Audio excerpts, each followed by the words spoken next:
विधान परिषदेमध्ये उपमुख्यमंत्री अजित पवार यांनी मांडलेल्या महाराष्ट्र द्वितीय पुरवणी विनियोजन विधेयकाला सभागृहानं मंजुरी दिली आणि महाराष्ट्र सार्वजनिक विश्वस्त व्यवस्था सुधारणा विधेयक सभागृहामध्ये एकमतानं मंजूर करण्यात आलं।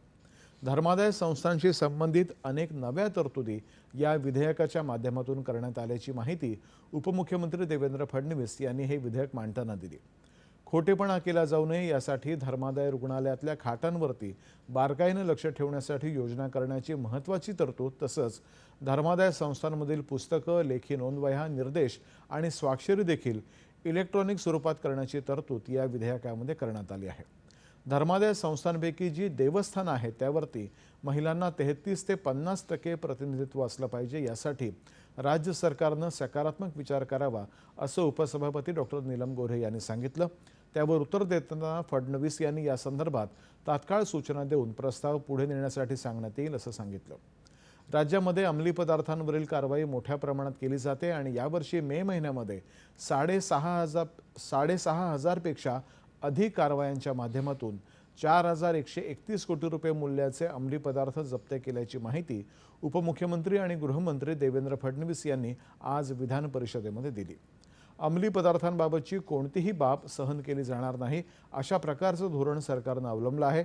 प्रत्येक जिल्ह्यामध्ये अंमली पदार्थ प्रतिबंधक समित्या नेमण्यात आल्या आहेत, तसंच तंत्रज्ञानाचा वापर करून अंमली पदार्थांचे कारखाने उद्ध्वस्त केले जात आहेत।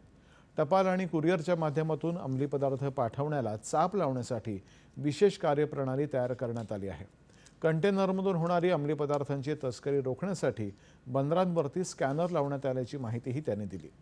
कार अपघात प्रकरणी पुणे पोलिसांनी सक्रिय भूमिका बजावत तपास केल्यामुळे सगळे पुरावे प्राप्त करता आले आणि कोणाच्याही दबावाखाली न येता कठोरपणे तसंच संवेदनशीलपणे कारवाई करण्यात आली असंही त्यांनी सांगितलं। पुण्यामध्ये आतापर्यंत 60 बार आणि पब्सवरती कारवाई करण्यात आली आहे। कृत्रिम बुद्धिमत्तेवर आधारित सीसीटीव्ही कॅमेरा बसवण्यात आले आहेत अशी माहितीही त्यांनी दिली। सार्वजनिक ठिकाणच्या सीसीटीव्ही कॅमेऱ्याचं चित्रण कोणत्याही तिसऱ्या पक्षाला न मिळता केवळ पोलिसांनाच मिळावं असे निर्देश देण्यात आले आहेत। अन्य कुणी हे चित्रण मिळवल्यास हा गोपनीयतेचा भंग समजला जाईल असंही फडणवीस यांनी सांगितलं। राज्यातल्या खासगी उपसा जलसिंचन योजनांच्या पाणीपट्टीमध्ये तत्कालीन महाविकास आघाडी सरकारच्या काळात केलेल्या वाढीला महायुती सरकारनं स्थगिती दिल्याचं फडणवीस यांनी आज सांगितलं। उपसा सिंचन योजनांचा लाभ घेणाऱ्या शेतकऱ्यांचं हित लक्षात घेऊन राज्य सरकार कार्यवाही करत असल्याचं ते म्हणाले। राज्यामध्ये केंद्र सरकारची पंतप्रधान सूर्यघर मोफत वीज योजना अधिक गतिमानतेनं राबवली जाईल, त्यामुळे राज्य सरकारच्या 3,000 कोटी रुपयांच्या अनुदानाची बचत होईल असंही ते म्हणाले।